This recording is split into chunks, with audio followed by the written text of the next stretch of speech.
देखो बच्चों, इस क्वेश्चन में हमें क्या दे रखा है, एक नेटवर्क दे रखा है, ठीक है, जिसमें ABC रजिस्टर हैं और इनकी पावर रेटिंग दे रखी है 1.2 किलोवाट, ठीक है, और ये पावर रेटिंग है 240 वोल्ट पे। क्लियर है बच्चों? देखो क्वेश्चन को आराम से समझना, तभी आपको सॉल्यूशन समझ में आएगा। और ये तीनों की पावर रेटिंग 1 है और S1, S2, S3 हमारे पास स्विचेस हैं, ठीक है। इस नेटवर्क को हमने 240 वोल्ट सप्लाई दी है, ठीक है बच्चों।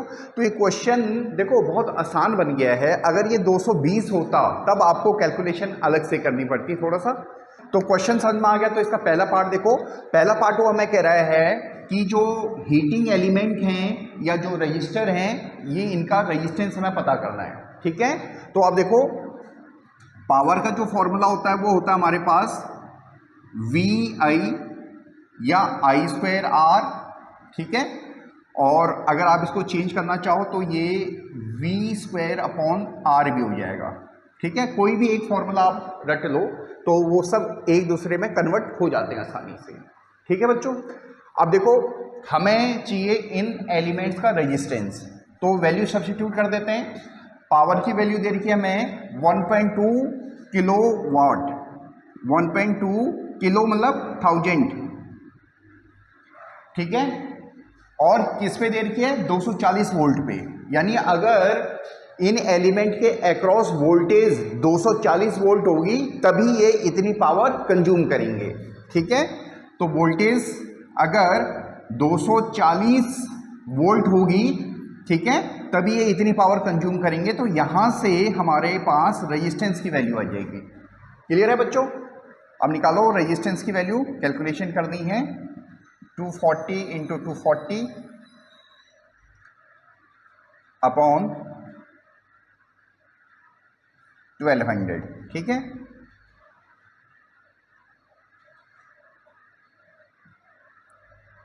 यानी 48 ओम, ठीक है बच्चों। तो जो रेजिस्टेंस है A का और B का और C का, वो तीनों इक्वल होंगे और होंगे 48 ओम, ठीक है। क्लियर है? अब है इस क्वेश्चन का सेकंड पार्ट। सेकंड पार्ट में वो हमें ये कह रहा है कि हमने स्विच S1 और S3 को क्लोज कर दिया बट S2 ओपन है, ठीक है। तो सर्किट को एक बार रीड्रॉ करते हैं। देखो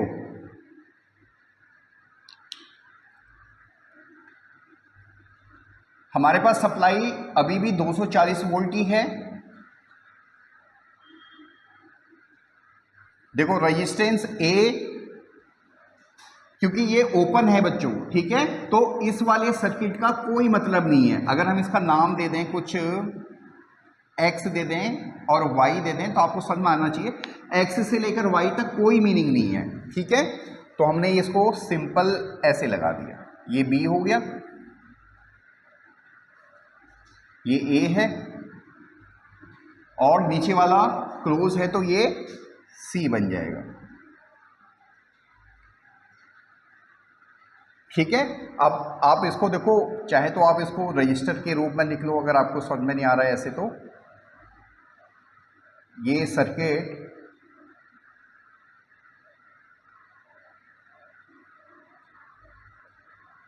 इस तरह से बन गया। ये 48 ओम, ये 48 ओम, ये भी 48 ओम और ये 240 वोल्ट की सप्लाई, ठीक है।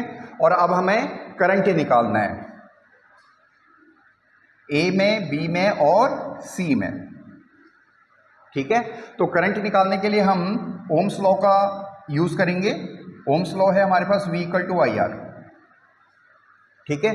तो अब देखो बच्चों, ये A और B दोनों क्या हमारे सीरीज में है, ठीक है। तो चाहे तो हम इन दोनों को जोड़ के एक रेजिस्टेंस लिख देते हैं, ठीक है। 48 और 48 ये दोनों सीरीज में हैं तो ये दोनों जुड़ जाएंगे, यानी जो इक्विवेलेंट रेजिस्टेंस आ जाएगा वो आ जाएगा हमारे पास 48 + 48 यानी 96 ओम इस वाले के, ठीक है। तो इस वाले को हम रिप्लेस कर रहे हैं।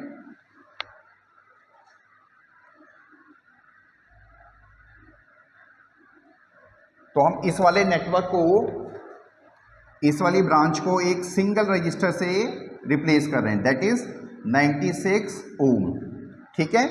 अब देखो इस 96 ओम के अक्रॉस जो वोल्टेज है वो 240 है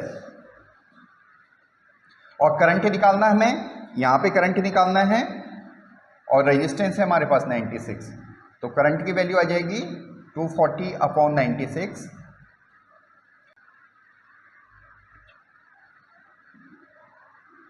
20/8, 10/4, 5/2 यानी 2.5 एम्पियर। ठीक है बच्चों, यानी इस ब्रांच में जो करंट है वो है 2.5 एम्पियर, यानी ए में जो करंट फ्लो करेगा वो 2.5 एम्पियर करेगा। यहां पे लिख देते हैं, जो ए में करेगा वो 2.5 एम्पियर करेगा और जो बी में करेगा वो भी 2.5 एम्पियर ही करेगा, क्योंकि ए और बी आप सीरीज में है। ठीक है, उसी तरह से हम सी में निकाल सकते हैं। सी में कितनी वोल्टेज है, देखो वोल्टेज सेम है, सी के अक्रॉस जो वोल्टेज है वो कितनी है, 240 है, तो इसको भी हम ओम्स लॉ से निकाल सकते हैं। एक बार अब कर देता हूं इसे।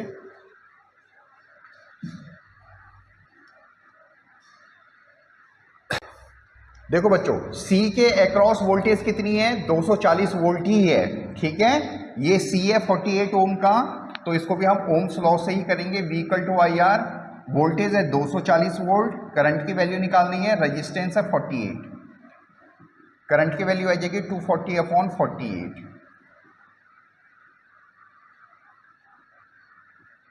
यानी 10/2 यानी 5 एम्पियर। ठीक है, यानी जो सी ब्रांच है, यानी जो सी रजिस्टर है, उसमें जो करंट आएगा वो 5 एम्पियर आएगा। ठीक है, तो ये सेकंड आपका सॉल्व हो गया। अगर वो हमें टोटल करंट पूछता तो हम दोनों को ऐड कर देते हैं, दैट इज 7.5। ठीक है बच्चों, अब आ जाओ थर्ड वाले पार्ट में। थर्ड वाले पार्ट में कह रहा है कि S1, S2 और S3 तीनों को हमने क्लोज कर दिया है। ठीक है बच्चों, तो आप देखो बच्चों, सर्किट को अगेन रीड्रॉ करते हैं। पावर सप्लाई तो अभी भी सेम है, 240 वोल्ट। ठीक है,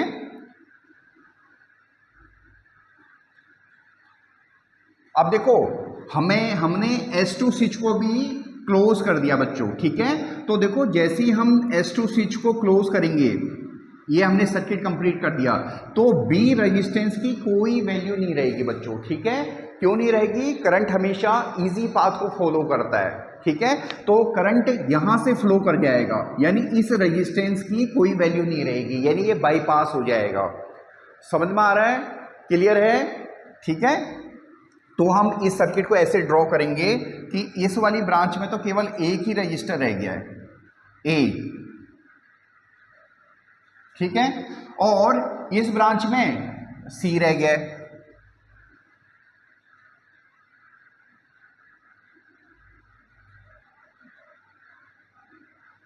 ठीक है बच्चों, तो ये सर्किट आपका हमने रीड्रॉ कर दिया है। अगेन बच्चों देखो, जब हम इस स्विच को कनेक्ट करेंगे, यानी जब ये स्विच को हम ऑन कर देंगे, तो ये वाला रजिस्टर बाईपास हो जाएगा, क्योंकि करंट हमेशा इजी पाथ को फॉलो करता है। मैं अगेन आपको इस चीज़ को समझा रहा हूँ। जब ऑफलाइन क्लास होती थी हमारी, तो बच्चे इस क्वेश्चन को कई बार पूछते थे। तो देखो, जहाँ से रजिस्टेंस नहीं होगा वहाँ से करंट जाएगा, यानी इस रेजिस्टेंस की कोई वैल्यू अब नहीं रह जाएगी। ठीक है, इसलिए हमने उसे सर्किट से हटा दिया।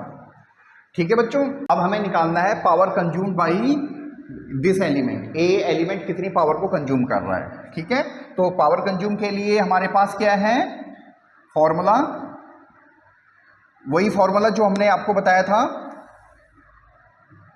पावर इक्वल टू VI बोलो, I² R बोलो, या V² अपॉन R बोलो।